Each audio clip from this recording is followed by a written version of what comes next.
قال رسول الله نور عيني قال رسول الله نور عيني حسين مني أنا من حسيني حسين مني أنا من حسيني أعوذ بالله من الشيطان الرجيم بسم الله الرحمن الرحيم الحمد لله رب العالمين الصلاة والسلام على رسوله الكريم سيدنا ونبينا وحبيب قلوبنا وطبيب نفوسنا أبي القاسم محمد صلى الله عليه وآله وسلم وعلى أهل بيته الطيبين الطاهرين المعصومين المظلومين واللعنة الدائمة على أعدائهم أجمعين أما بعد فقال رسول الله صلى الله عليه وآله وسلم إن الحسين مصباح الهدى وسفينة النجاة. پیغمبر عظیم الشان اسلام فرماتے ہیں کہ امام حسین علیہ السلام ہدایت کا چراغ اور کشتی نجات ہیں. یقیناً امام حسین علیہ السلام چراغ ہدایت ہیں، کشتی نجات ہیں، اس میں کوئی شک نہیں. لیکن بعض اوقات یہ دیکھا جاتا ہے کہ مختلف شبہات کے ذریعے، مختلف سوالات کے ذریعے امام حسین علیہ السلام کے قیام پر امام نے جو یزید کے خلاف قیام فرمایا اس پر مختلف سوال اٹھتے ہیں. ایک سوال جو میری نظروں سے گزرا وہ یہ تھا کہ امام حسین علیہ السلام نے یزید کے خلاف قیام کیوں فرمایا؟ اگر یہ کہیں کہ اس وقت لوگ نماز نہیں پڑھتے تھے، روزہ نہیں رکھتے تھے، حج پر نہیں جاتے تھے، زکوٰۃ ادا نہیں کرتے تھے تو یہ غلط ہوگا. میں کل کسی بزرگ عالم دین سے یہ سن رہا تھا، وہ نقل فرما رہے تھے کہ علامہ امینی رحمۃ اللہ علیہ یہ تحریر فرماتے ہیں کہ جب امام حسین علیہ السلام نے یزید کے خلاف قیام فرمایا اس وقت حکومت اسلامی میں 70,000 فقط نماز جمعہ جو تھے وہ منعقد کیے جاتے تھے. یہ کوئی معمولی بات نہیں ہے. بس لوگ نماز پڑھتے تھے، لوگ روزے رکھتے تھے، حافظ قرآن تھے بہت زیادہ اس دور میں، زکوٰۃ دیتے تھے، حج پہ جاتے تھے. پھر اس قیام کی ضرورت کیوں پیش آئی؟ اگر یہ کہیں کہ وقت کا جو حاکم تھا وہ ظالم تھا، ستم گر تھا، شراب خوار تھا، تو یہ قیام کے بعد بھی وہ مسئلہ حل تو نہیں ہوا. قیام کے بعد بھی کتنے ایسے حکمران آئے جو ظالم تھے، جابر تھے، ستم گر تھے، شراب نوشی کرتے تھے. فقط یزید تو نہ تھا کہ جو شراب پیتا تھا. امام حسین علیہ السلام کے بعد ہمارے جو ائمہ معصومین علیہ السلام شہید ہوئے ہیں ان حکمرانوں کے ہاتھوں سے، وہ ظالم ہی تو تھے. امام موسیٰ کاظم علیہ السلام کی اتنی زندگی زندان میں گزر گئی تو اس حاکم کو ہم کیا کہیں گے کہ وہ ظالم نہیں تھا؟ امام رضا علیہ السلام کو یہاں غربت کے عالم میں بلا کر شہید کر دیا جاتا ہے، تو ہم کیا کہیں گے کہ یہ ظالم، یہ حاکم جو ہے یہ ظالم نہیں ہے؟ تو سوال یہ ہے کہ امام حسین علیہ السلام کے قیام کا کیا فائدہ نکلا، یا کس لیے امام حسین علیہ السلام نے قیام فرمایا؟ اصل کیا وجہ، کون سی وجہ پیش آئی، کس وجہ سے امام علیہ السلام نے قیام فرمایا؟ میں جواب دینے سے پہلے یہ کہتا چلوں کہ جب بھی کوئی واقعہ، جب بھی کوئی حادثہ رونما ہوتا ہے تو اس حادثے اور واقعے میں دو نکات کی طرف کم از کم ضرور توجہ کی جاتی ہے۔ مثال کے طور پہ ایران میں امام خمینی رحمۃ اللہ علیہ انقلاب لائے ہیں، تو اب سوال پہلا پیش یہ آئے گا کہ یہ انقلاب کیوں لایا گیا، وجہ کیا تھی، کون سی مجبوری بنی کہ انقلاب کی ضرورت پڑ گئی؟ یا پاکستان ہندوستان سے علیحدہ ایک مملکت کی صورت میں وجود میں آیا، ایک ملک کی صورت میں علیحدہ سے وجود میں آیا، ایک واقعہ تھا، ایک حادثہ تھا، تو سوال پیدا ہوگا کہ ضرورت کیا پڑی، کس وجہ سے پاکستان کو علیحدہ سے، اس خطے کو علیحدہ سے ایک ملک میں تبدیل کیا گیا، کون سی ضرورت پیش آئی؟ یہ پہلا نقطہ اس واقعہ اور اس حادثے کی طرف جو ہے وہ جو توجہ کی جاتی ہے، جو بھی واقعہ پیش آئے کہ اس کی علت، اس کی وجہ جو ہے وہ پوچھی جاتی ہے کہ وجہ کیا پیش آئی۔ دوسرے نمبر پہ اس واقعے کے جو نتائج اور اثرات ہیں ان کی طرف توجہ کی جاتی ہے کہ اب یہ واقعہ پیش آ گیا، یہ انقلاب آ گیا، یہ پاکستان بن گیا، تو نتائج کیا نکلے، کیا اثرات مرتب ہوئے، فائدہ کیا ہوا اس انقلاب کا۔ سیم یہی دو سوال بے عین امام حسین علیہ السلام کے قیام پر بھی ہوتے ہیں کہ امام حسین کے قیام کی ایک تو وجہ کیا تھی، فلسفہ جو تھا قیام کا، علت جو تھی وہ کیا تھی کہ جس کی وجہ سے امام حسین علیہ السلام کو یزید کے خلاف قیام کرنا پڑ گیا، اور دوسرا کہ اس قیام کے بعد نتیجہ کیا نکلا، اس قیام کا فائدہ کیا ہوا۔ یہ دو نکات جو ہیں کسی بھی حادثے، جو بھی حادثہ پیش آتا ہے، تو سب سے پہلے میں اس پہلے سوال کی طرف آتا ہوں کہ کس وجہ سے امام حسین علیہ السلام نے یزید کے خلاف قیام کیا، قیام کی علت اور وجہ کیا تھی۔ یہاں پر مختلف محققین، علماء، بزرگان نے مختلف وجوہات جو ہیں وہ تحریر فرمائی ہیں کہ اس وجہ سے قیام کی ضرورت پڑی اور امام حسین علیہ السلام نے یزید کے خلاف قیام فرمایا۔ میں یہاں پر کلی طور پہ ان وجوہات کو یہاں پہ بیان کرتا چلوں کہ بعض نے یہ کہا کہ یزید شارب الخمر تھا، یزید فاسق و فاجر تھا، اور امام حسین علیہ السلام نے اس لیے اس کے خلاف قیام فرمایا۔ تو پہلے بھی میں عرض کر چکا ہوں کہ فقط یزید تو شارب الخمر نہ تھا، فقط یزید تو فاسق و فاجر نہ تھا، پھر امام حسین علیہ السلام کے علاوہ جو دوسرے ہمارے ائمہ معصومین ہیں انہوں نے کیوں ان حکمرانوں کے خلاف قیام نہیں فرمایا؟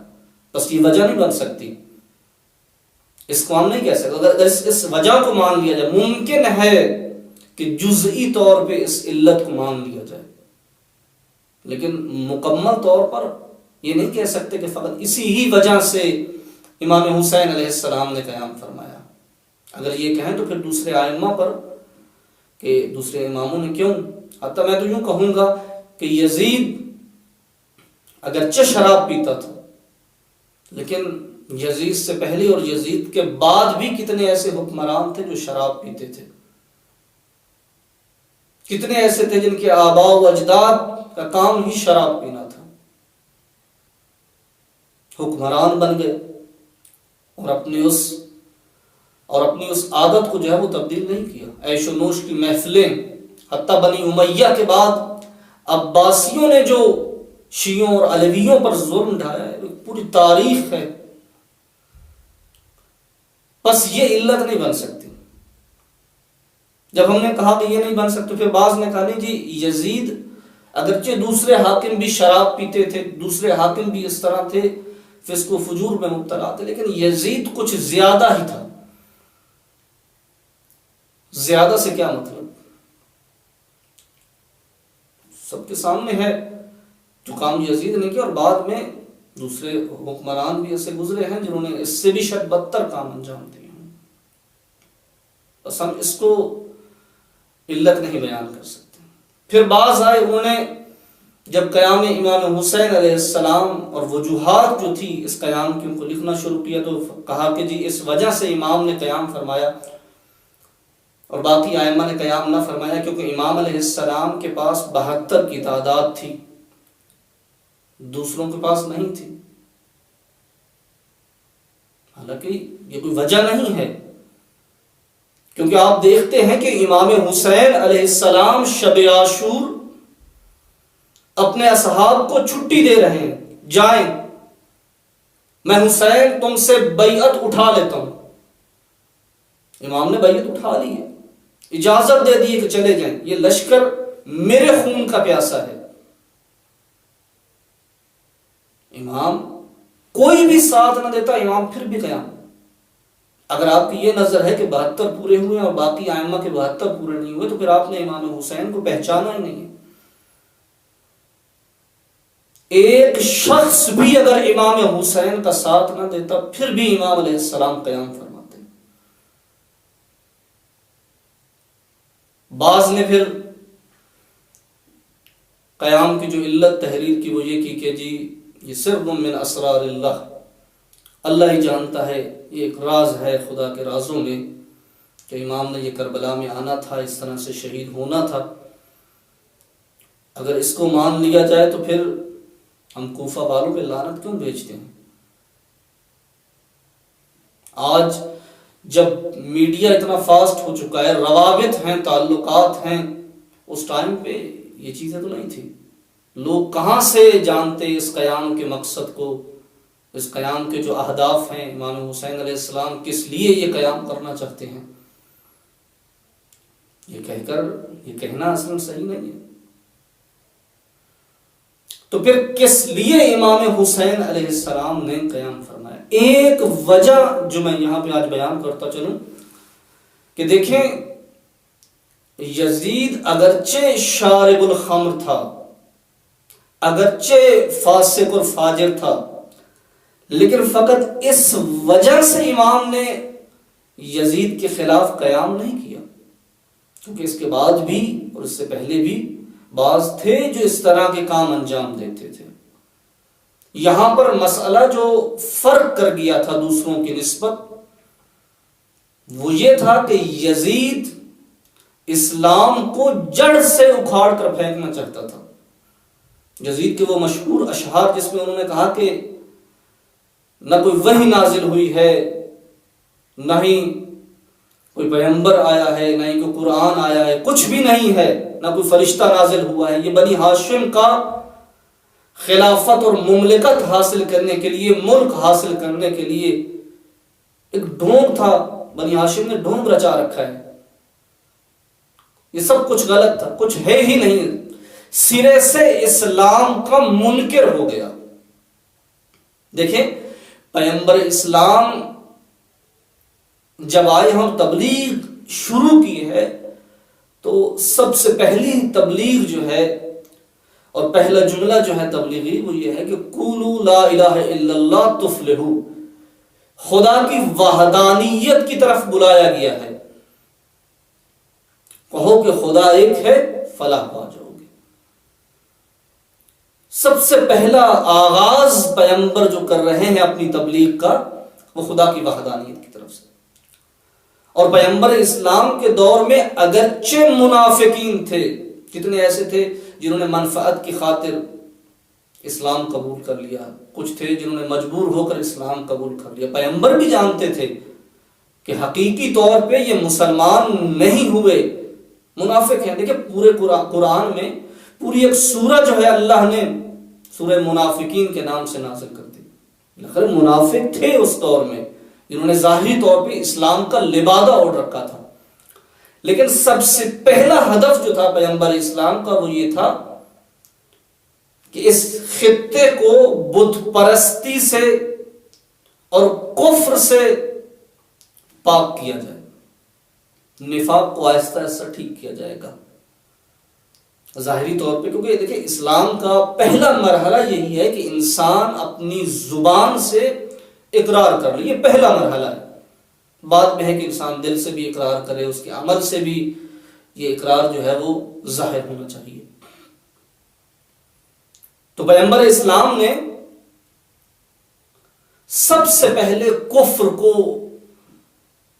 جو ہے وہ ختم کیا. اور جتنے بھی یزید سے پہلے خلیفہ گزرے ہیں انہوں نے کوئی ایسی بات نہیں کی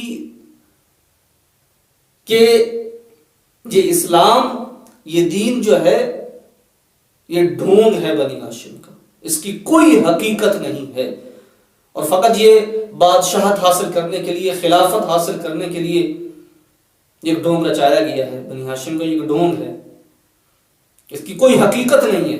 کسی خلیفہ نے یہ بات نہیں کی، لیکن یزید یہ بات کر رہا ہے. امام حسین علیہ السلام کے قیام نے، اگرچہ میں نے پہلے بھی کہا ہے کہ نفاق، منافقت اس وقت تھی، خود پیغمبر کے دور میں تھی، بعد میں تھی. کتنے تھے جو ظاہری طور پہ فقط اپنے آپ کو مسلمان کہتے تھے لیکن دلی طور پہ وہ ابھی تک مسلمان نہیں ہوئے تھے. امام حسین علیہ السلام نے قیام جو فرمایا اس کی ایک وجہ اور ایک علت یہ تھی کہ یزید کلی طور پر اسلام کا منکر ہو رہا تھا کہ کوئی حقیقت ہے ہی نہیں، کوئی خدا نہیں. پھر وہی دور جاہلیت، پھر اسی کفر و بت پرستی کی طرف لے کے جا رہا تھا یزید، اور یہ بہت خطرناک تھا. اور اسی لیے بعض بزرگان نے یہ لکھا کہ امام حسین علیہ السلام کے قیام کے بعد نمبر 1 بعد میں جتنے بھی حاکم آئے، چاہے ظالم تھے، جابر تھے، جو بھی تھے، کسی کو جرأت نہیں ہوئی کہ امام وقت سے بیعت کا مطالبہ کرے. نمبر 2 کسی بھی حاکم کو یہ جرأت نہیں ہوئی کہ وہ اس امام کو علنی طور پہ شہید کرے. یزید یہاں پہ امام حسین کے مد مقابل کھل کر آ گیا ہے، علنی طور پہ امام حسین علیہ السلام کے سامنے جنگ کے لیے تیار کھڑا ہے. اور امام حسین علیہ السلام کے اس قیام نے یزید کو دوبارہ اسلام کی طرف جانے پہ مجبور کر دیا. ظاہری طور پر جو اپنے آپ کو رسول اللہ کا نمائندہ کہلوا رہا ہے، حد اقل ظاہری طور پہ اپنی زبان سے اسلام کو مانتا ہو، نبی کی نبوت کا قائل ہو، قرآن کو مانتا ہو کہ یہ کلام الہی ہے. اور اسی لیے ہم دیکھتے ہیں کہ اس قیام کے بعد یہ وہی یزید جو کہہ رہا تھا کہ یہ بنی ہاشم کا ڈھونگ ہے، کوئی چیز نازل نہیں ہوئی. جب سید الساجدین امام زین العابدین علیہ السلام نے خطبہ شروع کیا تو اسی یزید کو پھر کہنا پڑ گیا کہ اذان دو. سہارا لینا پڑ گیا اسلام کا، یعنی دوبارہ سے ظاہری طور پہ پھر اسلام کی طرف آ رہا ہے. اور بعد میں جو توجیحات یزید نے کی کہ مجھے فلاں نے بہکا دیا یا فلاں نے بہکا دیا جس کی وجہ سے میں نے یہ کام انجام دیا، یعنی یزید کو بالآخر امام حسین علیہ السلام نے نہ فقط رسوا کر دیا بلکہ امام حسین علیہ السلام نے اسلام کو پھر سے حیات دے دی، نئی زندگی بخش دی امام نے۔ انبیاء کی اب تک کی محنت کو امام حسین علیہ السلام نے بچا لیا۔ اور وہ دوسرا سوال جس کی طرف میں نے شروع میں اشارہ کیا کہ جب بھی کوئی واقعہ، کوئی حادثہ پیش آتا ہے تو دو سوال، دو نکات کی طرف جو ہے وہ توجہ کی جاتی۔ پہلے نمبر پہ اس کی وجہ کیا تھی، کس وجہ سے یہ واقعہ، یہ حادثہ پیش آیا، اور دوسرے نمبر پہ اس کے اثرات، بعد میں اس کے نتائج کیا نکلے، کیا فائدہ حاصل ہوا اس سے۔ تو ایک علت میں نے قیام کی، آپ کے سامنے بیان کر دی۔ مختصر طور پہ اس کے اثرات جو ہیں قیام امام حسین علیہ السلام کے، دو تین جو ہیں وہ بھی بیان کرتا چلوں۔ کہ ایک تو امام حسین علیہ السلام نے یزید کے خلاف جو قیام کیا، اس قیام سے جو حکمران تھے وہ رسوا ہو گئے ہیں۔ اب لوگ علنی طور پہ کھلم کھلا یزید پہ لعن کر رہے ہیں۔ کل تک یہی لوگ، جرأت نہیں تھی ان میں کہ حکومت وقت کے خلاف، اپنی ظالم اور جابر حکومت کے خلاف ایک لفظ بول سکے۔ آج علنا جو ہے وہ لعن اور طعن کی جا رہی ہے۔ دوسرے نمبر پہ لوگوں میں امام حسین علیہ السلام کے قیام کی وجہ سے شجاعت و شہامت آئی ہے۔ کتنے ایسے قیام ہیں جو امام حسین علیہ السلام کے قیام کے بعد حسین کے نام پہ وجود میں آئے ہیں، جنہوں نے امام حسین علیہ السلام کے قیام کو آئیڈیل قرار دیتے ہوئے قیام کیا۔ کتنے ایسے قیام وجود میں آئے۔ لوگوں نے یہ سیکھ لیا، لوگوں کو پتہ چل گیا کہ ظلم کے خلاف چپ نہیں رہنا۔ اب لوگ بول رہے ہیں حکومت اگر ظالم ہے تو ظلم کے خلاف لوگ قیام کر رہے ہیں اس کے بعد۔ اور تیسرے نمبر پہ امام حسین علیہ السلام نے، اور میری نظر میں شاید یہ بہت مہم ہے کہ امام حسین علیہ السلام نے اپنے اس قیام سے اسلام بنو امیہ کو اور اسلام محمدی کو جدا کر دیا۔ پہلے لوگ سمجھ رہے تھے کہ رسول اللہ کے اگر قریبی کوئی رشتہ دار ہے تو یزید ہے، اس کا باپ ہے، اس کا دادا ہے، یہ یزید کا خاندان جو ہے، لوگ یہ سمجھ رہے تھے کہ اگر رسول اللہ کا کوئی قریبی ہے، کوئی رشتہ دار، تو وہ یہی خاندان ہے۔ اور اس لیے وہ اپنی مرضی سے لوگوں کو جہالت میں رکھ کے اور اسلام کا سہارا لیتے ہوئے ہر طرح کی خرافات، ہر طرح کے جو کام ہیں وہ انجام دے رہے ہیں۔ امام حسین علیہ السلام نے یہ بہت اہم کام کیا کہ بنو امیہ کے اسلام کو اور اسلام محمدی کو علیحدہ کر دیا۔ اب لوگوں کو پتہ چل چکا ہے کہ حق کیا ہے اور باطل کیا ہے۔ نہ فقط اس وقت بلکہ آج تک ظالم جابر، اسلام کے دشمن ہزارہا کوششیں کر چکے ہیں، پھر اب باطل اور حق کو ملا نہیں سکے۔ آج بھی باطل باطل ہے، حق حق ہے۔ حسین والوں کا بھی پتہ ہے، یزید والوں کا بھی پتہ ہے۔ تو امام حسین علیہ السلام نے اپنے اس قیام کے ذریعے حق اور باطل کو جدا کر دیا۔ امام حسین نے اس قیام کے ذریعے، تو جب یہ واقعہ پیش آیا ہے، کتنے لوگوں کو تو اصلا پتہ ہی نہیں چلا کہ حق حسین کے ساتھ ہے یا حق یزید کے ساتھ ہے، لیکن آج پوری دنیا جانتی ہے کہ حق حسین کے ساتھ تھا اور یزید تھا جو باطل پر تھا۔ کوشش کریں کہ امام حسین علیہ السلام نے جس مشن، جس مقصد کے لیے اپنے خاندان کو خدا کی راہ میں قربان کر دیا، خود جان نثار ہو گئے خدا کی راہ میں، جس مشن کے لیے، جس مقصد کے لیے، اس مشن اور مقصد کو زندہ اور جاری رکھیں۔ جس سیرت محمد کو، جس سیرت امیر المؤمنین کو امام حسین زندہ رکھنا چاہتے تھے، آج ذمہ داری بنتی ہے ہماری کہ ہم بھی اس سیرت کو اس معاشرے میں رائج کریں۔ سب سے پہلے اپنے اوپر خود اس سیرت کے پابند ہوں، ایسی نماز پڑھیں جو واقعاً جس سے ائمہ اطہار، جس سے ختم المرسلین خوشنود ہوں۔ قرآن ہے نا، ان الصلاۃ تنہی عن الفحشاء والمنکر، نماز منکرات سے روکتی ہے، فحش کاموں سے روکتی ہے۔ اگر ہم نماز پڑھتے ہیں اور ساتھ میں برائیاں انجام دیتے ہیں تو یقیناً ہم وہ نماز نہیں پڑھ رہے جو نماز حسین چاہتے تھے کہ میرے چاہنے والے پڑھیں۔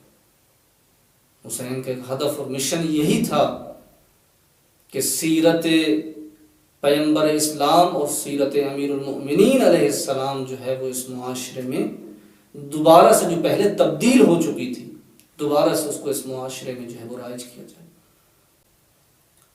دعا ہے کہ خداوند متعال ہمیں ان ایام کے صدقے میں صحیح معنوں میں سیرت امام حسین علیہ السلام پر، سیرت ائمہ معصومین علیہ السلام پر، دین پیغمبر اسلام صلی اللہ علیہ وآلہ وسلم پر چلنے کی توفیق عطا فرمائے۔ اللہم عجل لولیک الفرج والعافیت والنصر واجعلنا من خیر اعوانہ وانصارہ وشیعہ۔ سلام یا حسین